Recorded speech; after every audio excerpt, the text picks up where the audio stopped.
Assalamualaikum warahmatullahi wabarakatuh. Terima kasih atas kedatangannya menyempatkan diri dalam acara berbagi praktek baik tentang budaya positif, Bapak Ibu. Ini adalah salah satu kegiatan dari CGP, kebetulan angkatan 10, saya dari kelas 316B, harus berbagi berpraktek baik tentang budaya positif. Tujuannya karena kami selain mengimbaskan ilmu budaya positif juga harus mengimbaskan ilmu tersebut kepada teman-teman sekalian, karena nanti di penerapannya kita butuh kolaborasi bersama, tidak hanya saya sendirian gitu Bapak Ibu. Lanjut, langsung masuk Ibu Bapak Ibu ya. Budaya positif, kenapa sih harus budaya positif? Karena sudah terpampang di standar pendidikan nasional kita bahwa kita sebagai pemimpin pembelajaran itu wajib mengembangkan sekolah sehingga terwujud budaya sekolah yang positif. Jadi dari standar pendidikan nasional saja itu sudah termaktub di sana dan itu sudah menjadi kewajibannya kita sebagai guru. Budaya positif adalah cara hidup yang berkembang dan dimiliki oleh seseorang atau sekelompok orang. Karena kita di lingkungan sekolah, maka budaya positif yang akan kita bahas adalah budaya yang ada di lingkungan sekolah. Jadi cara hidup kita, guru, warga sekolah, siswa, tukang kebun, kepala sekolah, semuanya, termasuk juga penjual kantin, selama ada di ruangan sekolah, maka dia harus punya budaya positif di sekolah. Dan biasanya budaya itu tidak diwariskan turun-temurun, tapi diwariskan generasi ke generasi. Jadi seperti misal saya dulu waktu sekolah harus seperti ini. Anak saya nggak mungkin, beda sudah, generasinya beda. Tapi kalau diturunkan ke generasi di sekolah itu, iya. Jadi seperti di sini di STM budayanya kalau pagi kalau masuk ke bengkel harus berbaju praktek. Kalau tidak, maka tidak boleh mengikuti praktek saat itu. Ya. Jadi diturunkan secara generasi ke generasi di wilayah tersebut.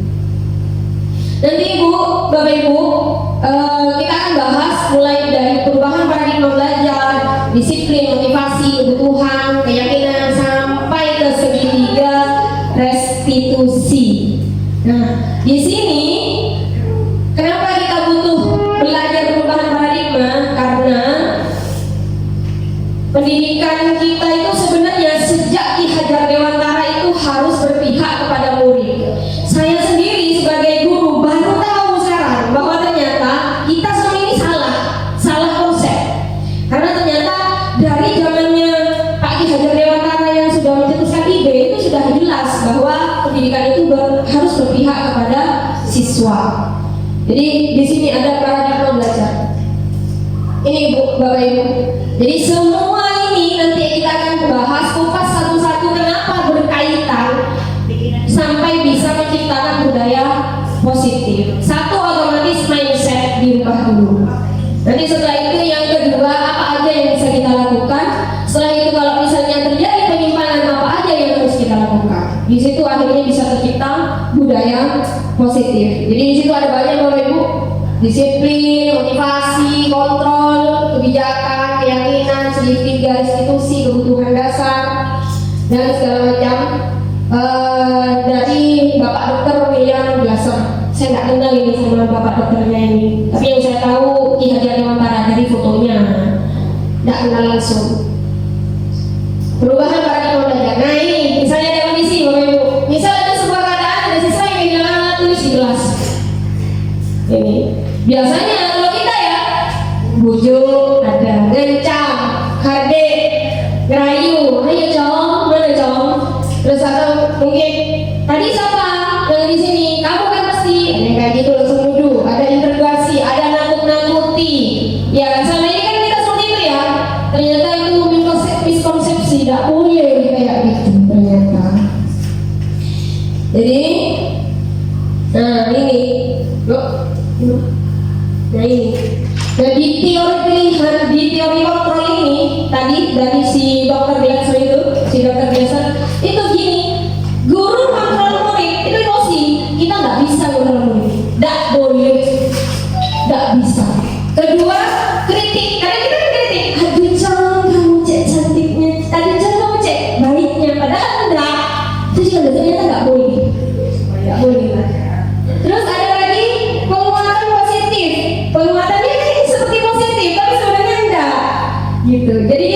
tidak boleh. Karena itu tidak akan menciptakan budaya nanti. Itu hanya menciptakan perubahan sikap yang sementara. Katanya si Pak Glaser tadi ya. Katanya si Pak Dokter yang terakhir, orang dewasa memilih hak untuk memaksa. Kita kan kayak gitu kalau sama anak-anak ya. Mungkin tidak setiap hari, tapi kadang untuk hal-hal tertentu kita kan maksa. Ayo bersih pulang. Gitu. Nah, yang ingin diciptakan dari budaya positif ini yaitu tanpa harus seperti itu kan, anak-anak itu sadar. Gimana caranya? Itu ada caranya. Menurut Dokter Glaser ini, insya Allah kalau diterapkan pelan-pelan, insya Allah bisa. Jadi siapa sih sebenarnya yang memiliki kontrol? Dari teori kontrol ini kita harus tahu dulu realitasnya. Jadi setiap anak itu pasti berbeda. Guru, apalagi guru dan anak pasti berbeda.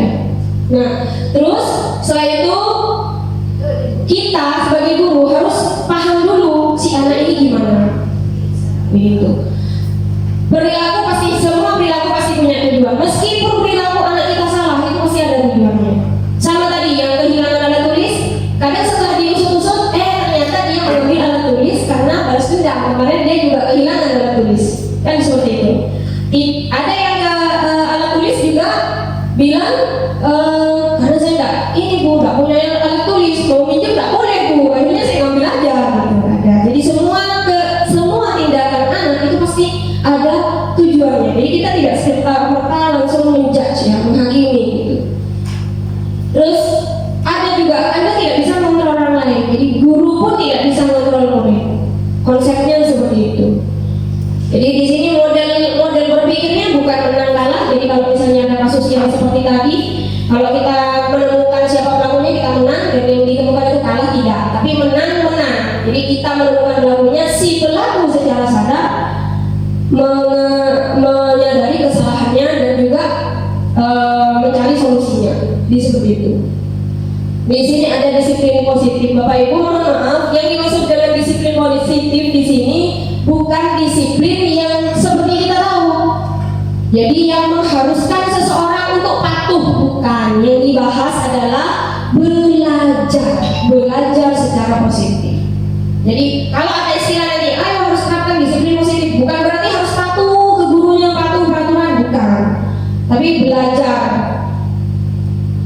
Di sini belajar mengontrol diri dari siswa, guru pun begitu, belajar mengontrol diri, menggali potensinya untuk mencapai tujuan yang mulia. Tujuannya karena kita akan bahas sekolah, maka ada nilai-nilai kebajikannya masuk di profil belajar Pancasila. Sebenarnya kalau nilai-nilai kebajikan itu banyak Ibu, ada 6 tupoksi, tapi di 6 itu satunya di sosial masyarakat, di mana itu banyak. Tapi kalau saya merucutkan langsung masuk ke sekolah, yang kami maksud yaitu profil pelajar Pancasila.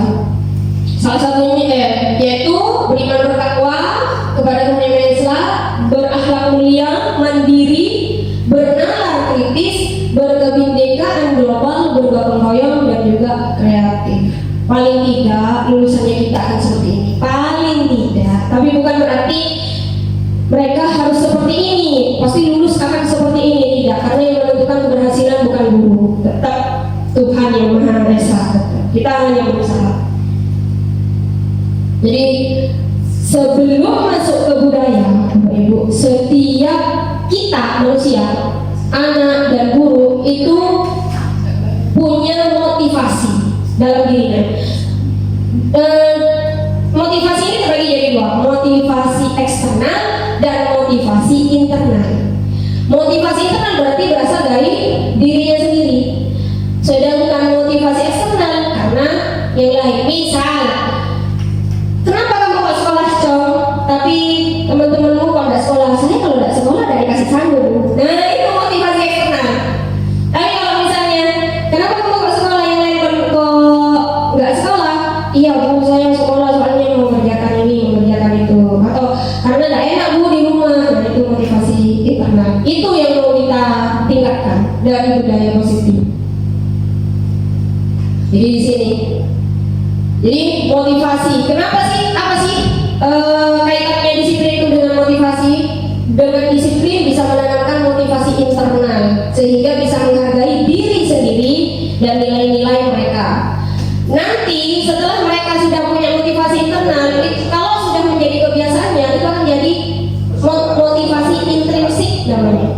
Jadi kalau sudah anak secara sadar dia dengan tanggung jawab, kesadaran diri, melaksanakan tanggung jawabnya, melaksanakan apa yang sudah dia yakini, maka itu namanya motivasi intrinsik. Jadi bukan lagi motivasi internal lagi, sudah namanya motivasi intrinsik.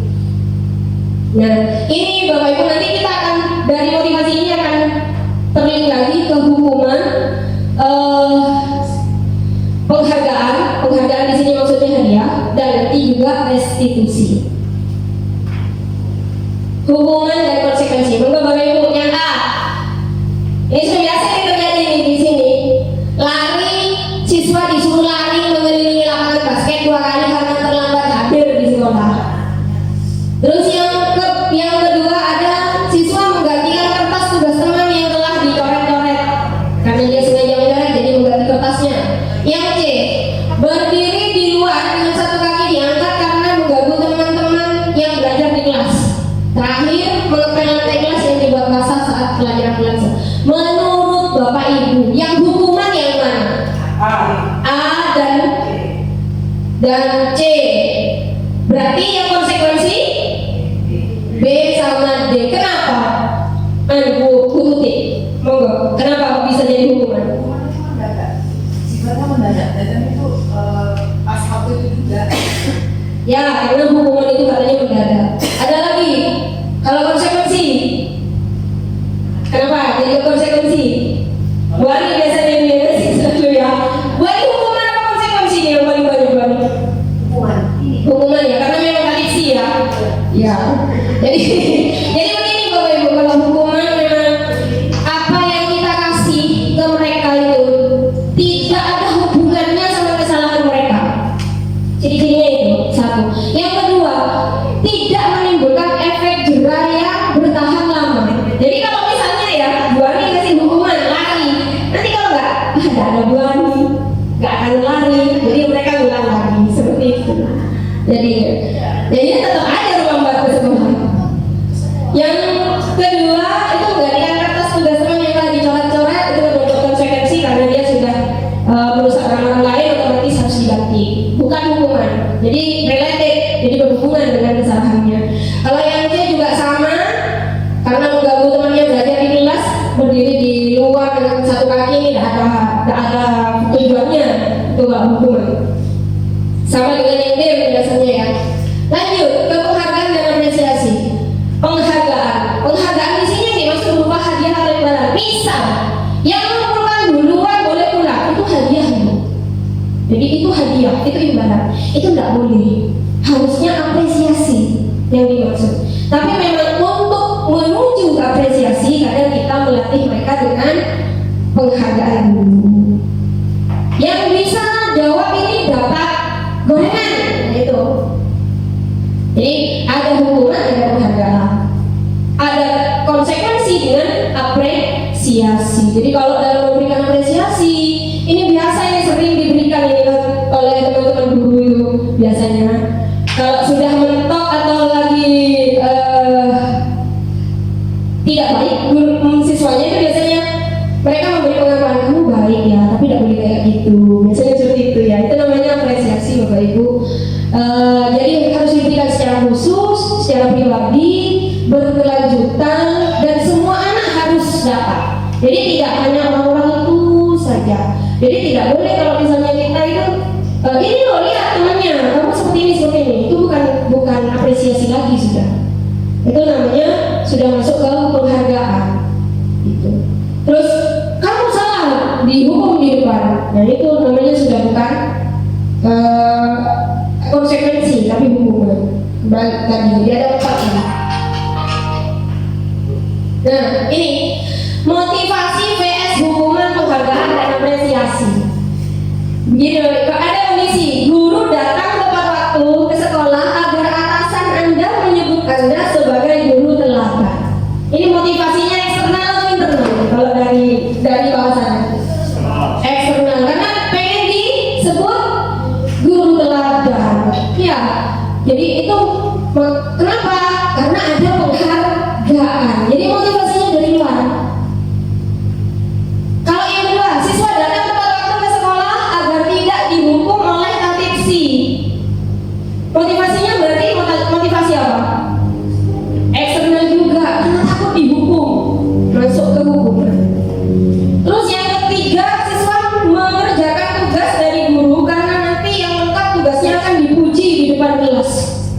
sama eksternal. Apakah penerapannya tidak boleh? Boleh, boleh. Tapi untuk penerapan budaya positif itu tidak akan memberi efek lama. Hanya saat itu saja. Setelah tidak diajar guru ini, ya sudah. Setelah tidak ada ucapan dari kepala sekolah bahwa Anda guru teladan, ya sudah, kembali lagi datang terlambat. Ini yang diinginkan nanti. Bila di sekolah Anda tidak ada peraturan yang mengharuskan guru datang tepat waktu, tidak ada surat teguran, bagi yang terlambat, tidak ada atasan yang menguji, apakah Anda tetap datang tepat waktu untuk mengajar murid Anda? Kira-kira Bapak Ibu gimana? Sesuai enggak ini? Insya Allah. Iya, kan sekolah kita ada kan ya? Ada peraturan guru tepat waktu, ada penghargaan, ada hukuman ya. Tapi apakah Bapak Ibu ini di semuanya di sini tepat waktu sudah? Insya Allah. Alhamdulillah. Insya Allah. Alhamdulillah Bapak Ibu, semoga benar begitu adanya.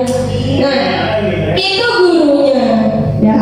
Jadi itu juga salah satu motivasi intrinsik yang ada di guru yang diharapkan oleh pemerintah kita.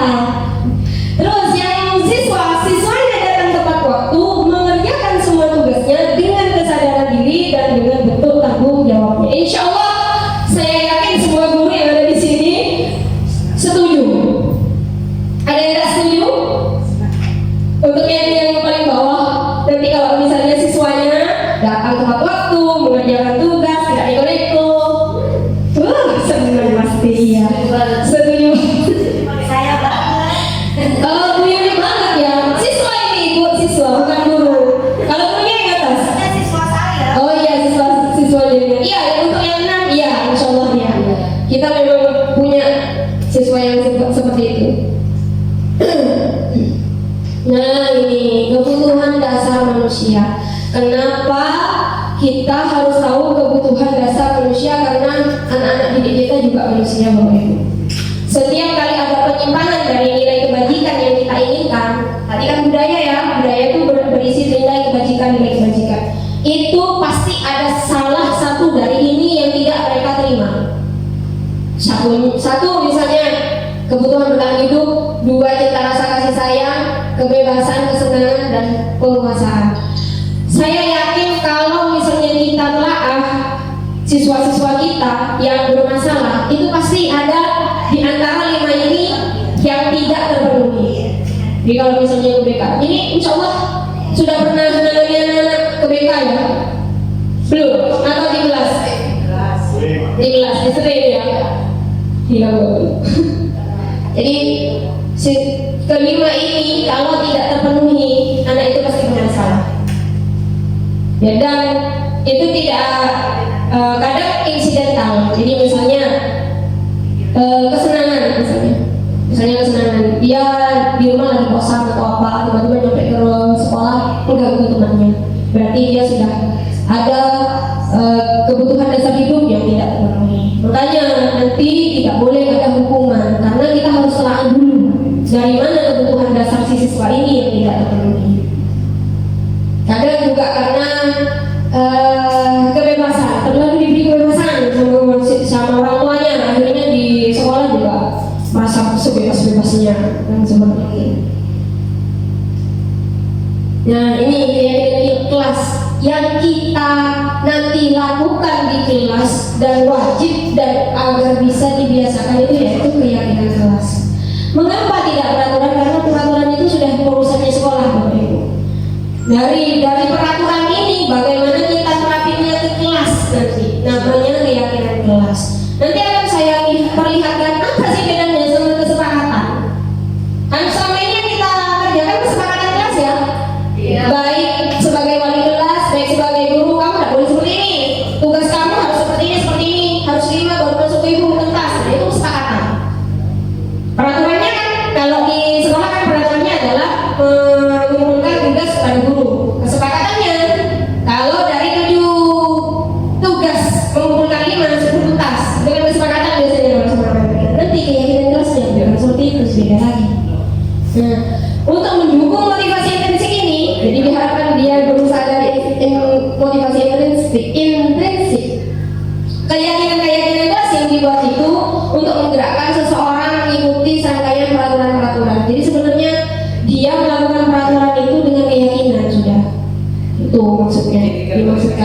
keyakinan kelas. Nah ini saya ambil di salah satu kelas ini, saya foto. Ini salah satu kesepakatan kelas yang sudah dibuat oleh satu kelas jurusan DKV. Ya, jurusan DKV. Ini adalah kesepakatan kelas yang dibuat bersama siswa. Saya sudah tanya ke wali kelasnya, ternyata dibuat bersama siswa. Apakah ini sudah contoh keyakinan kelas? Bukan, Bapak Ibu. Bukan ini yang dimaksud keyakinan kelas. Jadi apa yang dibuat oleh wali kelas kita itu adalah kesepakatan kelas. Jadi penyaluran dari peraturan sekolah disalur lagi, diterapkan lagi di kelas. Itu kesepakatan. Ini keyakinan kelasnya. Jadi keyakinan itu sifatnya universal dan positif. Jadi nomor 1 sama 4 itu disiplin waktu, tentang disiplin waktu. Keyakinan kelasnya seperti itu. Nomor 2 di sana menjaga kebersihan dan kerapian kelas. Itu termasuk peduli lingkungan. Terus nomor 3, 5, 6 saling menghargai. 3 berbicara baik dan sopan kepada guru, jujur. 5 mendengarkan dengan seksama ketika guru menjelaskan. 6 meminta izin kepada guru ketika hendak keluar kelas. Nah itu termasuk keyakinan kelas saling menghargai dan menghormati.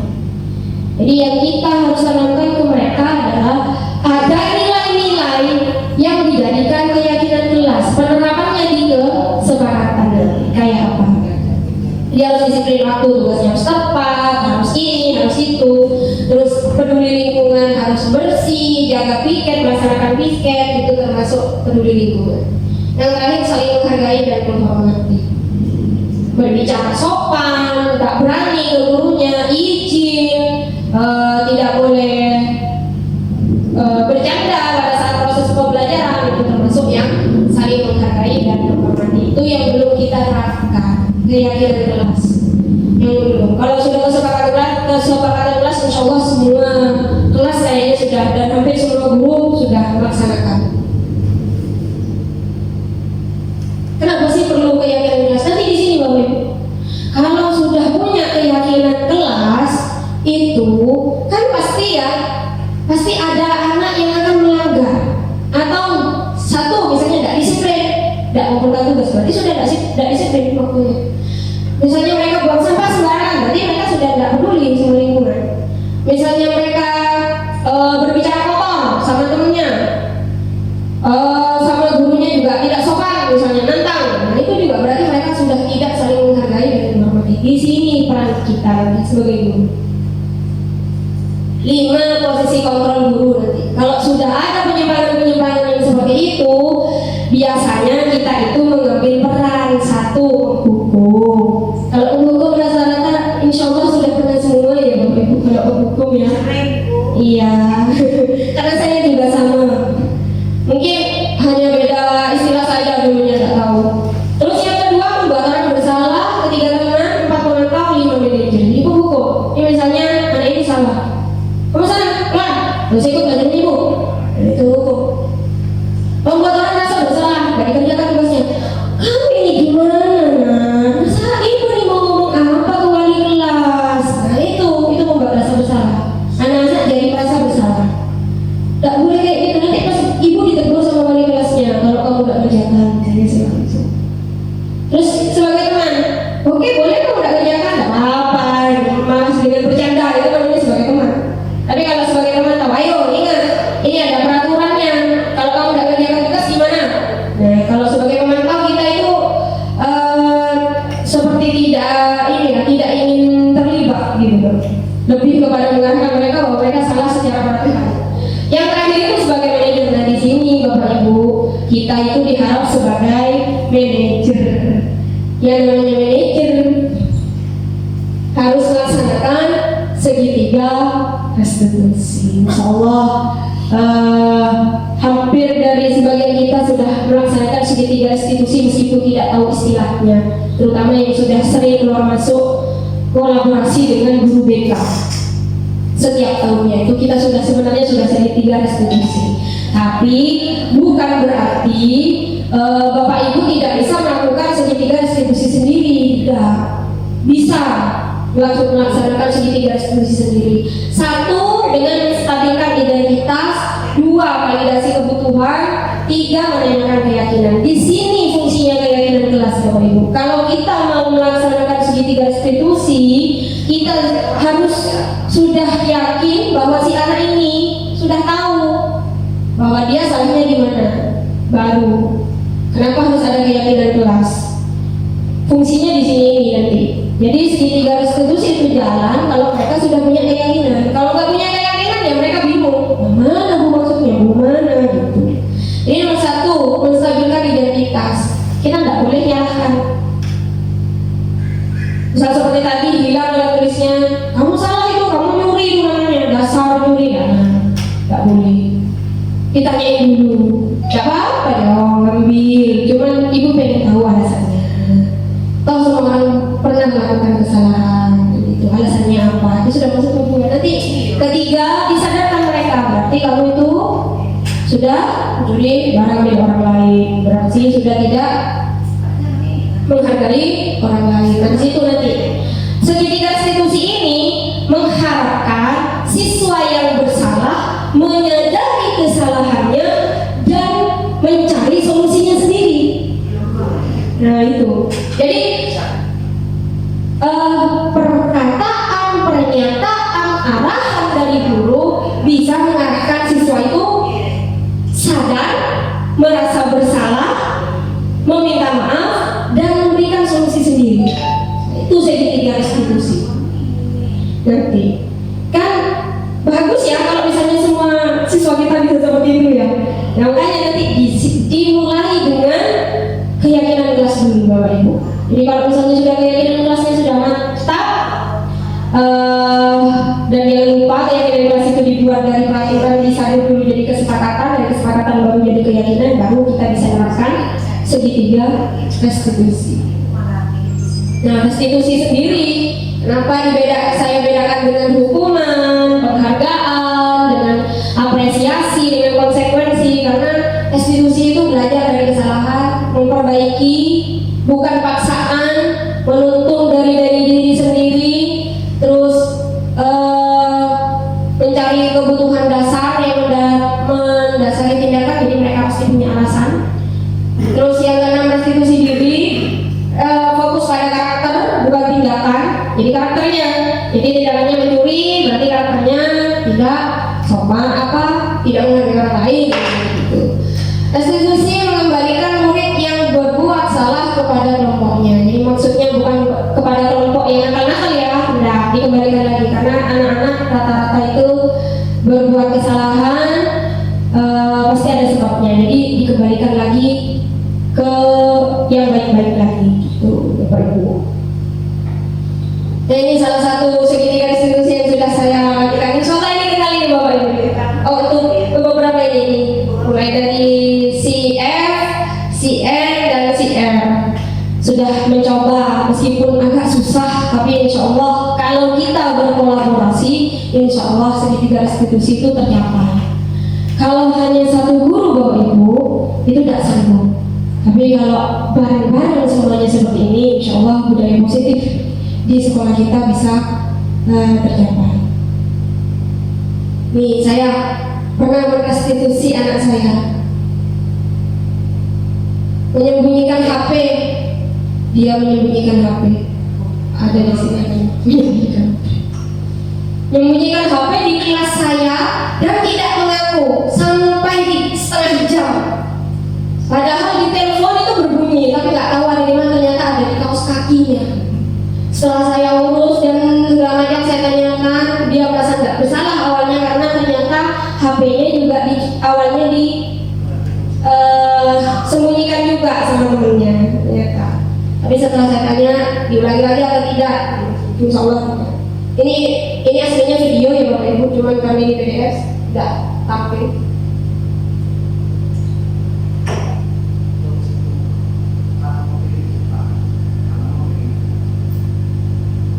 Nah, kesimpulannya, kenapa saya harus berbagi praktek baik tentang budaya positif ini, Bapak Ibu? Karena saya ingin jenengan itu mindsetnya sama dengan saya saat melayani siswa.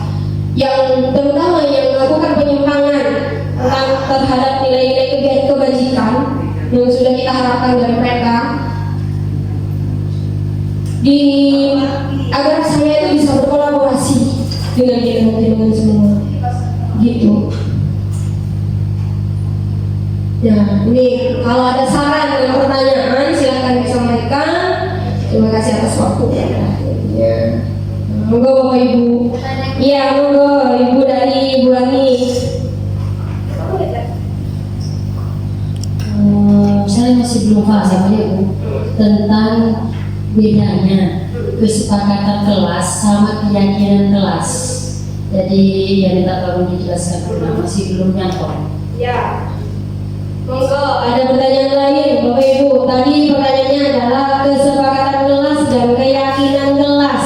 Oke. Monggo, ada lagi? Jawab satu dulu. Dijawab satu dulu. Yang lain masih mikir. Ya, Bapak Ibu, begini, di sekolah kita ada yang namanya peraturan. Ya, yang membuat adalah pemangku jabatan dan para guru. Oke. Nah, itu biasanya termaktub di buku tata tertib. Misal dilarang merokok. Ya, sudah ada ya. Terus datang terlambat 5 menit, entah nanti berupa poin, entah berarti berupa apa, itu kan sudah ada ya Bapak Ibu ya. Nah, dari peraturan itu nanti Anda sadur di kelas. Tidak boleh merokok, tidak boleh tidak boleh terlambat, tidak boleh bermain HP. Misalnya itu namanya kesepakatan kelas. Kesepakatan kelas gimana? Dengan cara munculkan dulu peraturan sekolah. Nanti tanya ke anak-anak, kamu maunya gimana? Di kelas itu maunya seperti apa? Nah, itu namanya kesepakatan kelas. Jadi kesepakatan itu lebih ke peraturan, tapi anak-anak sadar secara sepakat sudah gitu. Jadi tidak serta-merta seperti peraturan kelas, peraturan sekolah yang ada di buku tatip itu harus ini, harus itu, harus ini, harus itu, gitu ya. Sudah. Apakah harus semuanya tertuang di situ? Tidak. Tapi paling tidak ada beberapa dari peraturan itu yang sudah termaktub di kesepakatan kelas yang dibikin atau dibuat di kelas itu. Dari ya berani. Lanjut ke keyakinan. Nah, di keyakinan ini sifatnya universal. Jadi sifatnya itu lebih umum dari kesepakatan kelas, Ibu Ani. Jadi misalnya dilarang Merokok di kelas gitu ya. Kalau dilarang merokok di kelas berarti keyakinannya apa? keyakinannya apa? Keyakinannya misalnya disiplin perilaku. Itu lebih diperhalus kalimatnya. Bahasanya tidak boleh ada kata-kata dilarang, tidak boleh, tidak ada kata-kata jangan bermain HP di kelas, tidak ada kata-kata negatif. Harus positif semua dan bersifat universal, Bu. Jadi kalau misalnya saling menghargai dan menghormati, itu keyakinan kelasnya. Kesepakatan kelas seperti apa? Berbicara. Siswa harus berbicara sopan, siswa tidak boleh mengganggu temannya, siswa di kelas tidak boleh bercanda berlebihan, misalnya seperti itu. Atau siswa juga harus berbicara jujur dan sopan kepada gurunya. Itu kesepakatannya. Keyakinan kelasnya saling menghargai dan menghormati. Jadi keyakinan, Bu, keyakinan tentang nilai-nilai kebajikan. Apa sama kesepakatan? Beda. Kalau kesepakatan itu, Bu, bersifat tindakannya. Siswa dilarang main HP, gitu. Siswa dilarang mengganggu temannya, gitu. Jadi lebih ke tindakan. Tapi kalau di keyakinan kelas itu nilai-nilainya, gitu ya. Jadi kalau anak-anak sudah tahu kenapa sih lebih ke keyakinan kelas? Soalnya kalau keyakinan kelas itu mencakup banyak. Universal. Jadi kalau misalnya saling menghargai dan menghormati, nah anak-anak itu misalnya bicaranya kasar, ayo kamu bisa yang mana? Oh iya Bu, saya tidak menghormati teman saya. Tapi kalau langsung tidak boleh menghargai dan menghormati saja misalnya ya di kesepakatan kelas, sampai yang tidak mencantumkan harus jujur pada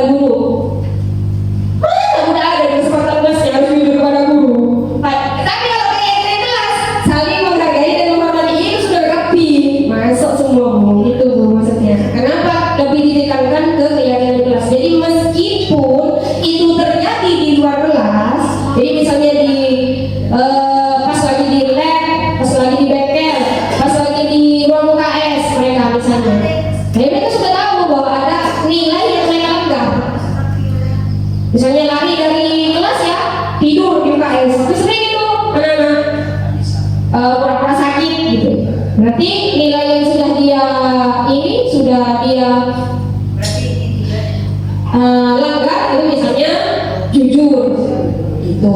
Jadi harus ada keyakinan dasarnya seperti itu. Ada lagi pertanyaan? Ada saran monggo Bapak? Ya, saya sangat tertarik tadi Bu ya dengan penjelasannya Bu Yuli. Jadi yang saya mau tanyakan tadi kan ada istilah guru itu sebagai manajer ya. Iya. Manajer. Nah, yang mau saya tanyakan itu manajer. Setahu saya kalau di swasta itu kan manajer itu atasan ya. Nah, kalau atasan itu ya dengan catatan manajer itu kan sama-sama dibayar. Guru dibayar, siswa pekerjaannya juga, stafnya juga dibayar ya. Dan kalau sama-sama dibayar itu kan enak. Enaknya itu ada konsekuensi yang ya kalau dibayar itu gampang tuh. Kalau nyuruhnya itu gampang. Jadi ini minta tolong ini, oh iya dikerjakan. Kalau yang dikerjakan ya sudah kasih SP1, SP2, SP3 kan gitu kan ya. Nah kalau sebagai guru, sebagai manajer itu kayak gimana? Sedangkan guru kan, murid kan ya pasarannya ya, mereka itu masih mencari jati diri ya, mencari jati diri. Dan mereka pun masih bingung tentang tugas dia, terus aturan itu sebenarnya tujuannya untuk apa gitu ya. Atau dia itu masih ikut temannya gitu. Mereka masih proses mencari jati diri gitu ya. Karena saya pernah merasakan jadi siswa dan sering dipanggil juga, sering dapat hukuman juga, tingkat terakhir juga gitu ya. Jadi ya seperti itu ya. Dan yang kedua yang saya tanyakan, kalau di SMK ya yang terkenal dengan STM ini kan unik ya, unik. Kenapa kok saya bilang unik? Ya mungkin kalau kita mengajar di SMA 1 Sumeneb atau mengajar di daerah-daerah yang inputnya itu bagus, itu mungkin budaya positif ini gampang gitu ya. Mungkin budaya positif ini gampang. Nah, kita ini mengajar di STM atau SMA 1 ya, yang notabene yang inputnya pun itu berbeda-beda. Ada yang siswanya itu kalau malam sampai subuh itu kerja. Kemudian juga ada yang broken home, banyak gitu ya. Dan kalau siswanya masuk itu banyak yang tidur kayak gitu ya. Kemudian yang broken home apalagi, jadi dia tuh protes dengan dirinya sendiri kayak gitu ya. Jadi saya masih sering tuh kalau saya jadi guru kita tuh mesti saya tanya, kamu kenapa kok telat? Kamu Pak ketiduran, kenapa kok tidur? Gak cerita kalau dia itu kerja, tapi tanya-tanya, saya kerja apa? Angkut garam sampai malam, kecapean, akhirnya tidurnya ini. Ya oke. Kan itu udah tahu kan ya? Nah, itu macam-macam, ada juga yang ikut tung-tung Pak, gitu ya. Itu ada juga yang ikut tung-tung, gitu ya. Nah itu, apakah ada trik dan tips atau berbagi pengalaman Bu Yuli tentang budaya positif ini ya? Karena memang kalau menurut saya STM ini cocoknya itu semi militer. Semi militer itu paksaan hukuman, bukan paksaan dan hukuman. Kalau paksaan hukuman itu kan kalau semi militer kan TNI itu kan kalau masuk ke TNI kan itu pasti akan tahu konsekuensinya seperti apa, ya kan ya. Nah itu yang jadi ya mungkin nah itu yang saya kurang paham ya. Soalnya agak susah juga kalau dihaluskan anak-anak itu kayak gitu ya. Itu, nah itu yang saya tanyakan itu seperti apa kalau di STM ini siswanya banyak. Mungkin itu aja. Oke. Pertanyaan pertama adalah manajer ya Pak ya. Kalau misalnya kita guru sebagai manajer itu harus gimana dan seperti apa? Karena siswa itu masih mencari jati diri. Ya. Berarti benar ya Bapak ya? Seperti itu ya yang saya tangkap ya. Oke. Saya berusaha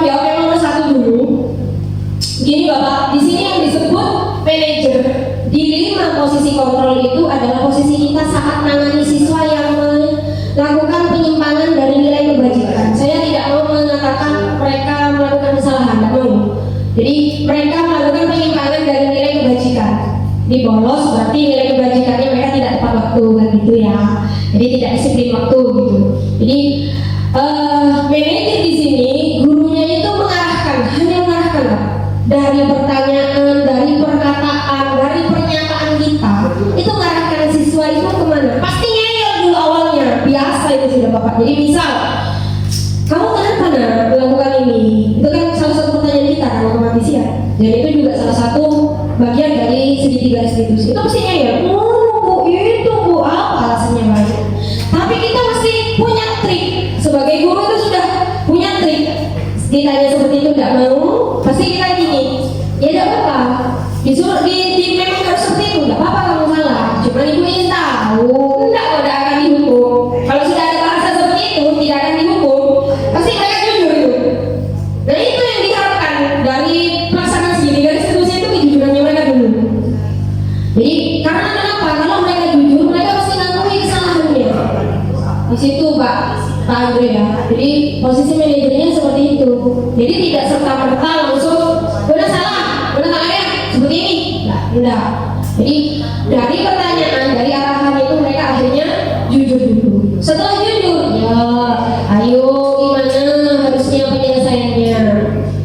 Secara sadar, setiap manusia itu pasti tahu cara mencari solusi. Atau paling tidak mereka akan bertanya, gimana ya Bu kalau seperti ini? Gimana ya Pak kalau seperti ini? Nah di situ fungsi kita sebagai manajer. Ya kalau menurut Bapak, menurut Ibu harus seperti ini, seperti ini. Jadi tetap Bapak sebagai manajer kita itu tidak boleh memaksa, tapi kita boleh memberi masukan. Nah nanti itu akan menimbulkan yang diharapkan itu adalah timbul rasa nyaman dengan mereka itu. Karena dia karena merasa gurunya berpihak sama dia, meskipun dia salah, tapi merasa kita itu berpihak sama dia. Nah nanti di jangka panjang inginnya kalau sudah ketemu sama Pak Andre, dia satu tidak takut. Misalnya kalau dia sudah di manajer ya sama Pak Andre, tak takut. Dia Pak Andre nyaman. Kedua mereka sudah jujur, mau badannya jujur Pak. Kalau sudah salah, iya Pak Andre, ini seperti ini, saya melakukan ini, melakukan itu. Mereka akan jujur, itu otomatis sudah. Karena saya sendiri sudah pernah menerapkan. Jadi mereka akan jujur. Kalau mungkin sama guru lain mereka akan masih berkelit ya. Tapi karena kita sudah memberi mereka kenyamanan, pengakuan, akhirnya jujur, iya Bu seperti ini. Nah, baru dari situ kita katakan ke mereka, ayo mengingat diri ya, kalau seperti itu harusnya seperti apa. Kalau sudah salah harus seperti apa? Insya Allah bisa Bapak Andre. Kalau tidak menyangkut tindakan kriminal ya, tindakan kriminal yang besar gitu ya. Misalnya nyuri uang bendahara sekian ratus ribu itu sudah beda, itu sudah. Mungkin kita memang butuh, mungkin perlu restitusi tapi tidak bisa sendirian, harus sama BK dan pemangku jabatan yang lain. Tidak mungkin sendirian. Itu yang dimaksud manajer ya Bapak Andre. Selanjutnya tips dan trik untuk budaya positif. Budaya positif ini tergantung tempatnya Pak Andre. Saya 11 tahun di Gayam, alhamdulillah budaya yang mereka dari siswanya itu adalah takut ke guru. Di pulau itu anak-anak takut ke guru, kecuali anak yang tidak punya orang tua. Karena memang guru itu kan rata-rata memberitahu orang tua kalau di kepulauan. Jadi karena tidak punya orang tua, lebih ke neneknya. Neneknya biasanya kan ngalem, memanjakan, terus selalu membela apapun itu kan gitu ya. Nah itu biasanya yang sering bermasalah. Jadi budaya yang di sekitarnya itu berpengaruh banget kepada siswa kita. Jadi penerapan budaya positif ini katanya dengan kan tadi kalau di STM ini karena saking beragamnya ya, satu karena saking beragamnya, yang kedua kita harus sadar Bapak Andre karena STM itu memerlukan kegiatan kinestetik 75%, maka tidak akan sama dengan SMA yang membutuhkan 75% intelektual. Jadi kenakalan mereka akan lebih banyak karena mereka sudah terbiasa kinestetik. Satu. Yang kedua itu harus kita pahami dulu. Yang kedua, kenapa di sini saya menyebutkan keyakinan kelas? Saya tekankan di keyakinan kelas karena paling tidak kita doktrin dulu. Perkara keberhasilan itu bukan urusan kita. Kita doktrin aja dulu. Doktrin bahwa kamu itu harus saling menghargai, kamu itu harus disiplin waktu, kamu itu harus seperti ini, harus seperti itu. Apakah menghukum itu salah? Tidak ada yang salah dalam berbicara. mendidik itu. Yang penting kita sudah sesuai ranahnya. Apakah terus membuat rasa bersalah-salah? Tidak. Apakah dia jadi temannya mereka? Tidak. Karena untuk kasus tertentu dengan orang yang sama di waktu yang berbeda, kadang membutuhkan posisi kontrol yang berbeda. Kadang dengan hukuman saja, hari itu si anak A misalnya ya, ternyata dia salah. Minggu depan tidak cukup ternyata dengan hukuman. Kita naik ke pembahasan besar. Kita naik lagi terus sampai ke manajer. Kalau tidak bisa juga, Bapak Andre tetap butuh kolaborasi. Karena tetap budaya yang namanya budaya positif itu tetap dari mereka sendiri dulu. Cuman kita muatkan, intinya itu kita muatkan dan apa yang kita harapkan dari mereka ini loh. Gitu Bapak Andre. Jadi kalau misalnya tips dan trik, satu, jangan pernah tidak peduli sama siswa. Jangan pernah tidak peduli, harus selalu peduli, apapun itu bentuknya. Terus yang kedua, perbanyak sabarnya, karena memang kita mendidik dan kita harus berpihak kepada siswa, otomatis kita harus banyak sabar dengan keanekaragaman siswa yang lumayan, alhamdulillah. Insya Allah kata guru saya dulu, saya menjadi guru bukan untuk menghakimi kamu, tapi untuk mencari amal. Katanya seperti itu. Jadi saya teringat betul bahwa ternyata benar di antara mencari penghidupan yang layak dengan menyalurkan ilmu, paling yang banyak yang saya rasakan adalah mendapatkan amal dari perbuatan saya kepada siswa-siswa saya. Seperti itu, Pak Andre. Ada lagi, gimana Pak Andre? Monggo Bapak Sugi. Baik, terima kasih atas waktunya. Bismillahirrahmanirrahim. Tidak panjang dan tidak terlalu melebar. Ya, kami di sini mau bertanya, Ibu. Pertama, di sini dari 5 posisi kontrol itu kan yang paling baik adalah kita sebagai manajer terhadap siswa kita. Ya, karena itu agar dapat mengimplementasikan dan menerapkan segitiga restitusi dengan mudah dan baik. Tentunya dengan tujuan untuk menciptakan budaya positif di sekolah. Pertama yang saya ingin tanyakan, bagaimana ketika ada salah satu guru tidak memberikan nilai tuntas pada proses pembelajaran secara satu. Dan ketika anak ini dihukum dengan tidak dinaikkan kelas, apakah kita ini sebagai pendidik, sudah sesuai dengan nama cipta Ki Hajar Dewantara, yaitu kita itu bukan hanya mengajari peserta didik kita, tapi juga mengayomi dan lain-lain. Bahkan Ki Hajar itu mengibaratkan guru itu sebagai petani. Berarti kalau seorang petani berarti ketika bercocok tanam itu harusnya mengopeni apa yang ada di ladang itu. Sedangkan ketika kita dibenturkan dengan beberapa hal dengan kejadian anak kita di sekolah, inti dan endingnya itu tidak dinaikkan kelas. Nah, ini gimana menurut saya? Apakah ini termasuk salah satu bentuk penerapan 5 posisi kontrol, dan bagaimana cara mengatasi agar kita sebagai guru tidak mudah tidak memberikan nilai, tidak atas KKM seperti itu, ya. Intinya kembali lagi merefleksi pada diri kita sendiri. Itu saja pertanyaan saya. Ya, alhamdulillah Bapak Sugi yang hebat pertanyaannya. Satu yang harus kita bedakan antara tidak mengerjakan tugas dengan kenaikan kelas itu sangat berbeda. Beda kasus. Kita bisa melaksanakan segitiga restitusi di tidak mengerjakan tugasnya. Tapi untuk kenaikan kelas ada kriteria lagi. Karena tidak mungkin hanya tidak mengerjakan tugas tiba-tiba tidak naik kelas. Tidak mungkin, tidak ada guru gila itu namanya kalau tidak mengerjakan tugas terus tiba-tiba tidak naik kelas.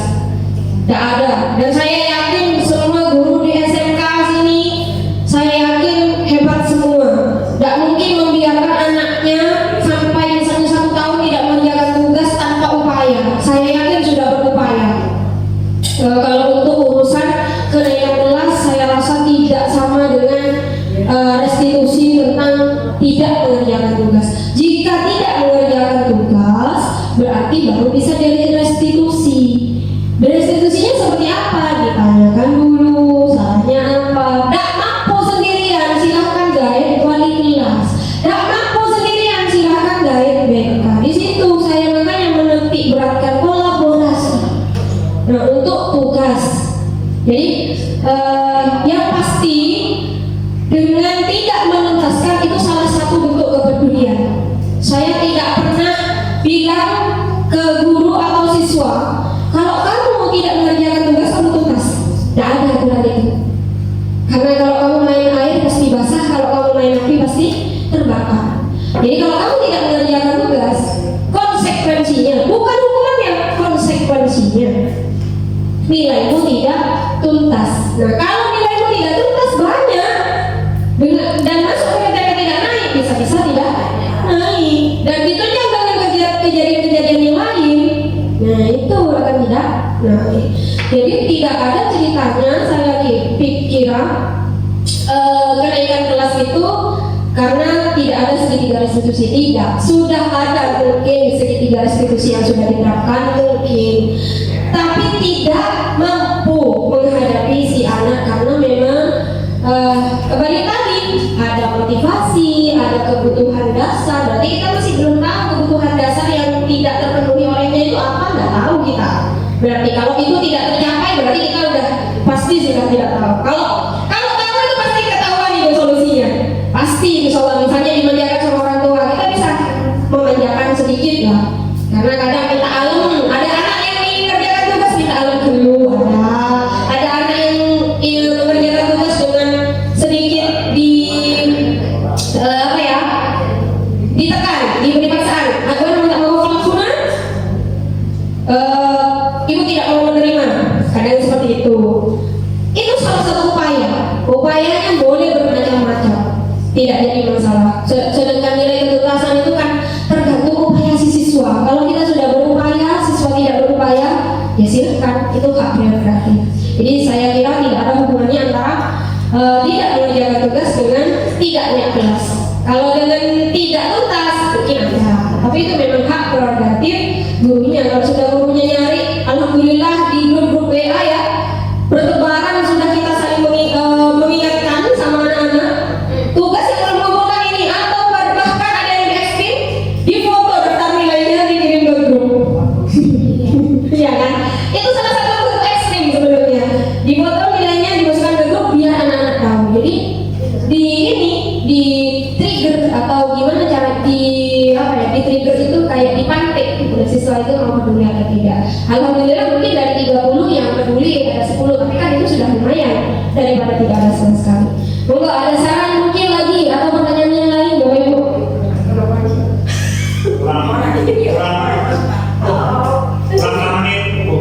Baik, terima kasih waktunya. Mungkin boleh saya tanyakan apa ada hubungannya antara hukuman konstitusi sama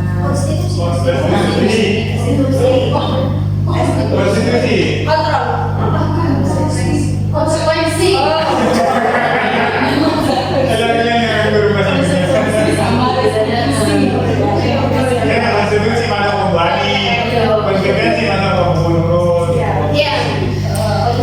Apakah ada hubungan antara hukuman, konsekuensi dan restitusi? Kalau pertanyaannya itu Ibu tidak ada. Tapi kalau ibu maksudkan adalah hubungannya dengan motivasi, itu ada. Hubungannya dengan segitiga restitusi, itu ada Ibu. Jadi kalau antara hukuman, konsekuensi dan restitusi itu beda. Jadi perlakuannya seperti apa? Jadi seperti yang saya katakan tadi, kalau kamu tidak mengerjakan tugas, silakan berdiri di luar. Itu hukuman. Kalau kamu tidak mengerjakan tugas, silakan tulis di sini. Ibu tunggu sampai istirahat. Kamu tidak boleh istirahat. Tugasnya harus selesai. Itu namanya konsekuensi. Tapi kalau misalnya ibu memberi, ayo gimana ini tugasnya? Pokoknya sekarang harus selesai loh. Gimana? Ya Bu, saya ini. Dia kan pasti memberi penawaran. Ya Bu, tapi yang sekarang ya Bu, nanti ya Bu, pulangnya sekolah ya Bu. Biasanya seperti itu. Itu namanya restitusi. Jadi bedanya hanya seperti itu. Tapi kalau hubungannya tidak berhubungan langsung, tapi itu akan mempengaruhi motivasi yang dimiliki oleh si anak, atau motivasi ini dipengaruhi oleh 3 hal ini tadi. Dan juga kita harus tahu tiga hal ini, karena untuk menjadi seorang manajer dalam menangani siswa yang melakukan penyimpangan dari nilai kebajikan itu perlu segitiga restitusi. Jadi harus tahu mana yang restitusi, gimana yang hukuman, dan gimana yang konsekuensi gitu. Biasanya kalau yang pemantau itu konsekuensi, Bu. Jadi misalnya kamu nggak pakai sepatu putih, sepatumu tidak hitam, itu biasanya diambil, itu konsekuensi. Jadi konsekuensi itu biasanya pemantau. Jadi sesuai peraturan yang ada, nggak mau tahu. Terus kalau misalnya ternyata pakai sepatu putih, ya sudah, kamu boleh pulang, silakan beli dulu sepatunya, ibu kasih waktu segini, misalnya itu restitusi. Tapi kalau sudah misalnya mana sepatunya diambil, kamu harus cek misalnya dulu, ada hukuman. Jadi tidak ada hubungan, sekali lagi tidak ada hubungannya antara hukuman, konsekuensi sama restitusi, karena itu tiga-tiganya bentuk dari responnya kita, macam-macamnya. Kenapa Ibu? Iya, jadi bentuk respon dari kesalahan siswa itu ada 3. Kita hukum, kita kasih konsekuensi, atau kita kasih restitusi. Kalau dari ketiga ini berhubungan, ya tidak ada. Jadi begitu Ibu. Mau lagi? Mengaduk menurut atau apa? Pak Lukman mau komentar?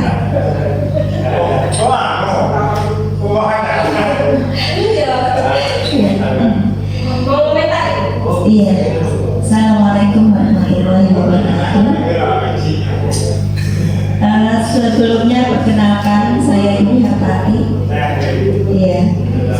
Jadi begini Bapak Ibu, mungkin ketika kita mendengar teori dari awal sampai akhir, itu sebagian pernah kita laksanakan sebagai guru.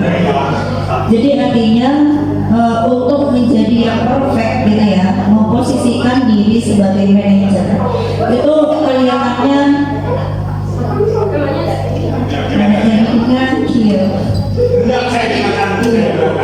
itu kelihatannya begitu berat gitu ya. Sementara melihat kondisi di lapangan, anak kita itu sangat luar biasa. Ketika kita memposisikan diri sebagai teman, kita lulus mereka, mungkin sebagian anak yang memang patuh itu malah senang gitu. Tetapi bagaimana dengan siswa kita yang perilakunya itu luar biasa. Jadi ketika kita berlakukan sebagai teman, mereka itu meluja itu.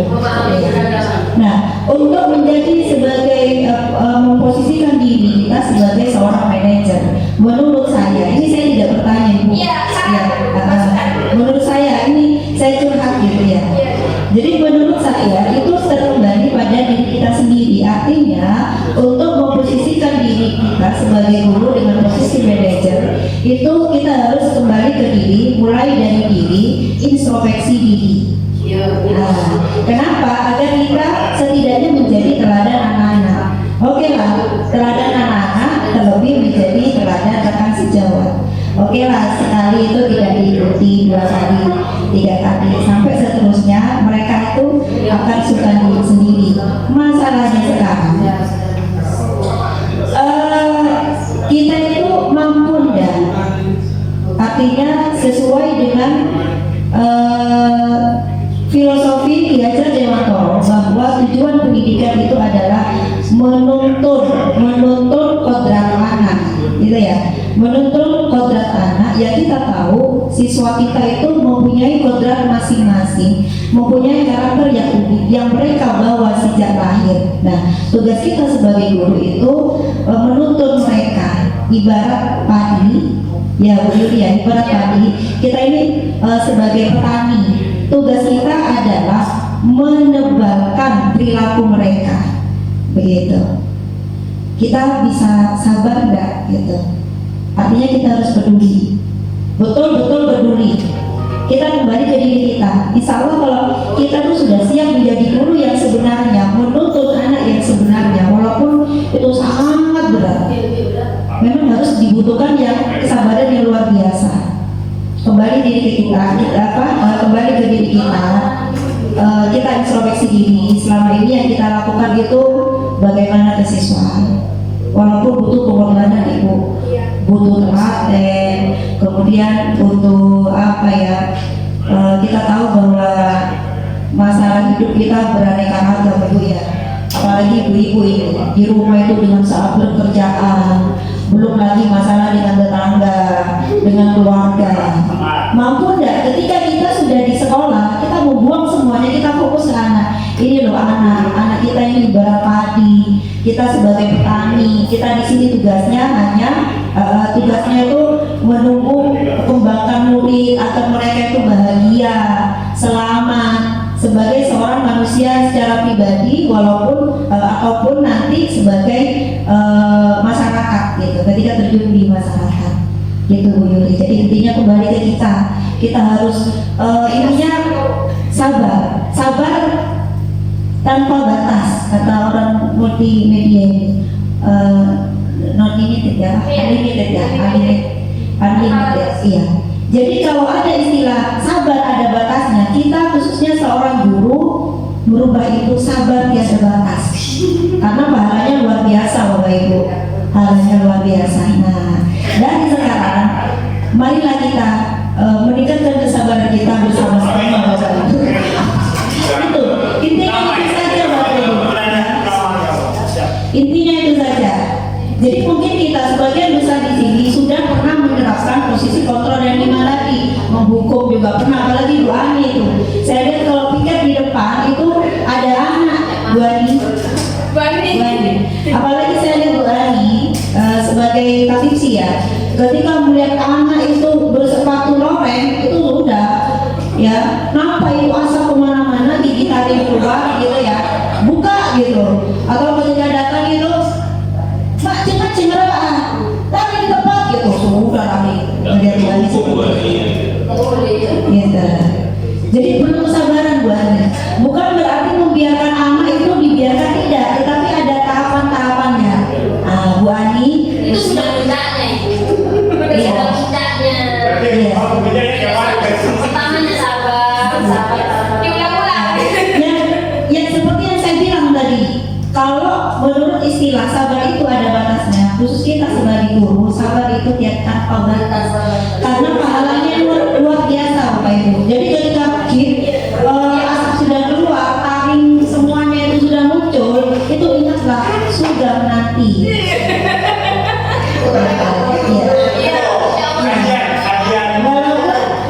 Walaupun sebenarnya saya sendiri belum mampu, tapi setidaknya kita sama-sama mengingatkan Bapak Ibu. Itu saja Bu Yuli. Sekian, assalamualaikum warahmatullahi wabarakatuh. Terima kasih atas saran dan masukannya ya Bu Yuni. Alhamdulillah, saya pikir setelah tausiah yang agak panjang, saya pikir Bu Yuni sudah sabar. Ternyata di terakhir masih mengakui bahwa secara pribadi masih belum sabar sama Ibu. Kami juga, insya Allah kita itu masih kurang sabar. Ya, bisa jadi guru yang paling sabar dalam menghadapi siswa. Entah sabar dalam konsep apa, kami kan tidak tahu itu. Cuman kita juga tahu seperti apa anak-anak kita, seperti kata Pak Andre, sampai kalau perlu sistem militer, karena memang sistem militer kayaknya ini lebih cocok. Sebenarnya enggak sih Bapak, enggak sampai harus sistem militer. Ya itu tadi, karena kita terlalu banyak di 75% itu kinestetik, lebih banyak prakteknya. Jadi pasti larinya ke situ, larinya ke hal-hal yang menyimpang dari nilai kebajikan. Jadi kalau seandainya intelektual kayak SMA itu jarang terjadi, karena saya 11 tahun ada di SMA itu, saya baru sekarang menangani siswa yang beraneka ragam.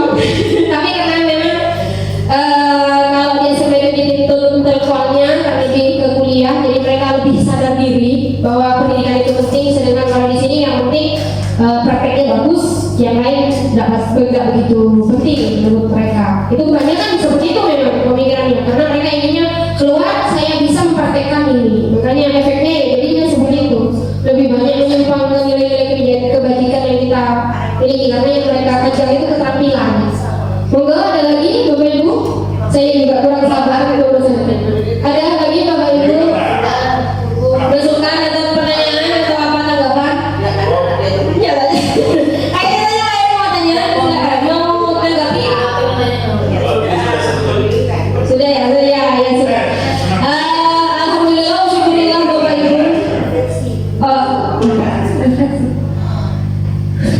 Ya, alhamdulillah setelah kita menjalani kegiatan ini, saya memberikan praktek baik berbagi bersama tentang budaya positif. Dengan bertanya, ada Bapak Andre, Bu Wati, Pak Sugi, Bu Yuni, Bu Tuti, terima kasih atas masukan dan sarannya. Insya Allah kedepannya di sini Bapak Ibu sudah mengerti ya apa yang harus kita lakukan keluar dari sini. Satu, keyakinan kelas, tolong itu. Jadi selain kesepakatan kelas, tolong diingatkan kembali keyakinan kelas. Insya Allah kalau dalam satu kelas ada 6 guru saja yang lebih menekankan keyakinan kelas, itu akan secara otomatis seperti yang sudah pernah saya lakukan. Kamu itu tidak sopan, kamu itu tidak menghargai. Teman-temannya semuanya setuju. Biasanya seperti itu. Jadi kalau sudah ada 1, 2, 3 bahkan separuh guru menerapkan keyakinan kelas atau mendoktrin anak tentang keyakinan kelas, insya Allah tanpa kita bilang kamu salah, teman-temannya itu masih dia itu bu itu salah itu bu gitu, seperti itu. Dan bahkan mereka memberi solusi.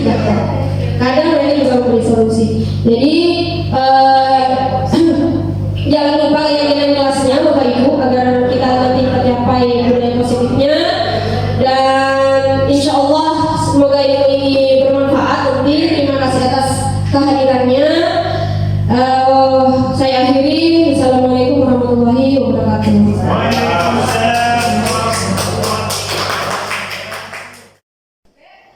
Akbar, kenapa nak kok di pelajarannya bahasa Inggris katanya kamu menyembunyikan HP teman? Ya, karena teman saya sering menyembunyikan HP saya juga. Ya tapi masa di depan gurunya kamu menyembunyikan HP? Kan itu gurunya pasti laporan kan ke ibu. Terus itu gimana? Kamu udah merasa bersalah nak? Bersalah. Iya, tidak apa-apa ya, karena kamu merasa kamu dirugikan sama temennya, jadi kamu balas dendam. Tapi kan balas dendam boleh atau tidak? Nggak boleh. Harusnya gimana? Ya harus minta maaf. Harusnya yang menyembunyikan punya kamu juga minta maaf sama kamu ya. Tapi kamu tahu orangnya siapa? Tahu. Ya nanti ibu panggil ya. Tapi sekarang kamu sendiri, kira-kira mau ulangi lagi atau gimana? Enggak.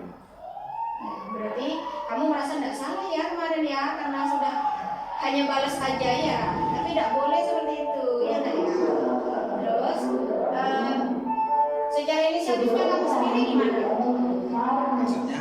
Mau minta maaf ke temannya atau mau ulangi lagi, apa mau minta maaf ke gurunya atau gimana sayang? Kedua-duanya itu mau minta maaf ke teman sama ke guru. Iya, soalnya gurunya kan merasa tidak dihargai. Nah nanti kalau pelajarannya beliau lagi bagaimana? Ya nggak akan ngulangin lagi kayak gitu. Ya berarti ya tahu ya bahwa itu salah ya. Ya sudah, makasih Akbar ya. Bu.